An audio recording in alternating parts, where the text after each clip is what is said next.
Intimacy always moves uniquely. It's never generic. It's unbelievably important. Intimacy moves and loves uniquely. Intimacy is shared identity in the context of otherness. It might be relative otherness. There's an overarching seamless code of the universe. But we got to be really careful of authoritarianism. Really careful.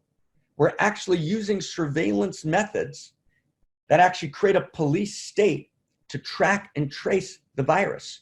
We're doing not only surveillance of what you press, but we're actually monitoring in certain places in the world. Israel just is deploying a method like this. Israel's now deploying a method used only to track terrorists, to track the virus.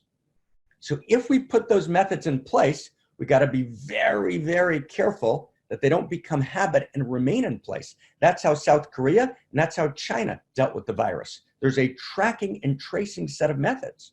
So imagine for a second that you have biometric sensors, right, introduced as ways of creating health, and we're willing to give up freedom for the sake of health. Wow, that starts to get very scary.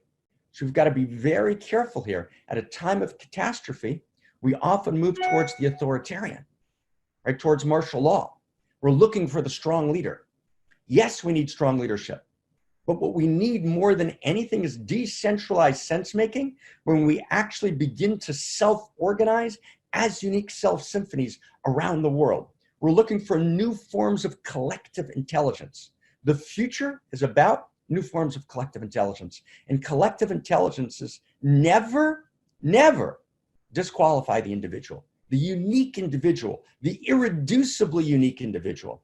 And that's how we begin to create this new story. Intimacy always moves towards you. You're a unique expression. That's who you are. It's who I am. Who are you? Right? Say it with me, friends, those of us who know it, right? You're an irreducibly unique expression of the love intelligence and love beauty and love desire. That's the initiating and animating eros and energy of all that is.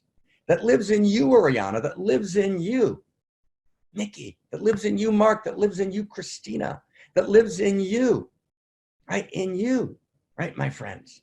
In me, in we, right? You're needed. You're unique. You're gorgeous. Never give that up. Intimacy always moves towards irreducible uniqueness. And as such, as an irreducible, unique self, you have a gift to give, a life to live that no one but you can live or give. And then we join hands as unique selves and we start doing collective, decentralized sense making. That's a new world.